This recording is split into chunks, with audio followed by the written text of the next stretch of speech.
Siapa yang tidak kenal styrofoam? Kemasan pangan ini merupakan salah satu kemasan yang sering digunakan oleh masyarakat. Sebagai kemasan pangan, styrofoam memiliki keunggulan dibandingkan dengan kemasan lainnya yang ada di masyarakat seperti praktis, ringan, tahan panas maupun dingin, bisa diolah menjadi berbagai macam bentuk, tidak mudah bocor, dan murah harganya.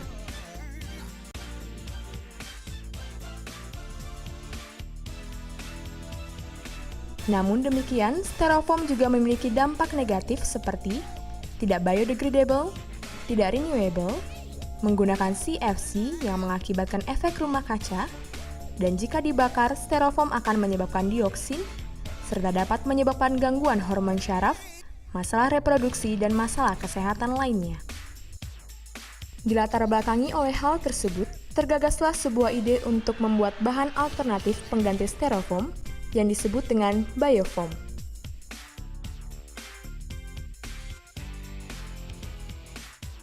Biofoam merupakan kemasan alternatif pengganti styrofoam yang terbuat dari campuran pati dan ampok, serta polimer sintetik yang bersifat biodegradable. Awal dari penelitian biofoam ini karena tingginya penggunaan styrofoam khususnya untuk kemasan pangan menyebabkan menumpuknya limbah dari styrofoam ini, dan itu menyebabkan kerusakan di alam. Dan seperti kita tahu bahwa styrofoam sulit sekali didegradasi, sehingga semakin lama sampah styrofoam itu terus-menerus menumpuk gitu. Produk dari biofoam sendiri memiliki keunggulan seperti mudah terdegradasi atau mudah hancur setelah dibuang ke tempat sampah, dan memiliki kekuatan yang lebih tinggi dari styrofoam.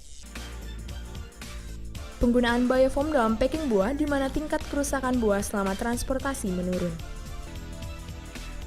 Menurut Insinyur Evi Savitri MSI, salah satu inovator biofoam, pada proses pembuatannya beberapa bahan yang dibutuhkan untuk pembuatan biofoam adalah yang pertama adalah sumber pati, kemudian sumber serat, kemudian sumber polimer, dan yang terakhir adalah bahan tambahan.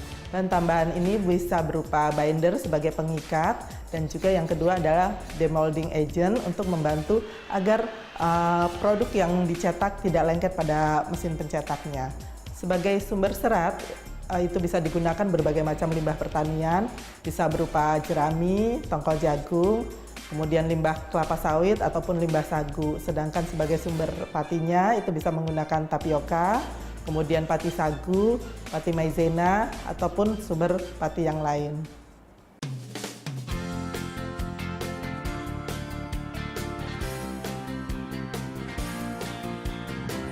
pada tahap pertama pembuatan biofoam ini, semua bahan yang sudah disiapkan dicampurkan ke dalam satu wadah.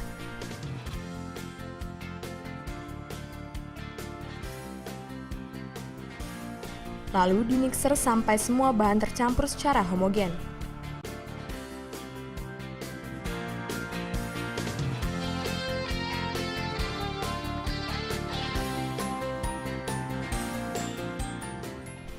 Setelah semua bahan tercampur, masukkan bahan tersebut ke dalam cetakan dan dicetak menggunakan alat thermopressing mesin pada suhu 150 derajat Celcius selama 2-3 menit sampai tercipta bentuk yang diinginkan.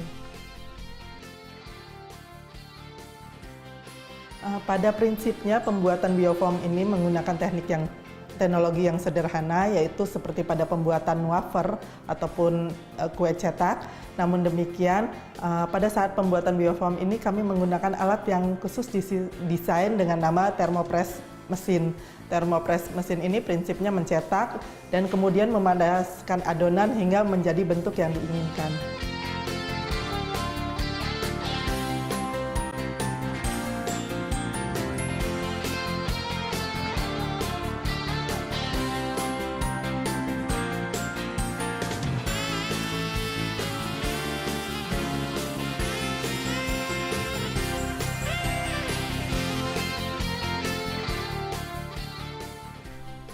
Penggunaan biofoam ini juga dapat mengurangi polusi yang ditimbulkan oleh kemasan styrofoam yang tidak bisa terdegradasi oleh alam dan mengurangi pemakaian minyak bumi sebagai bahan baku styrofoam.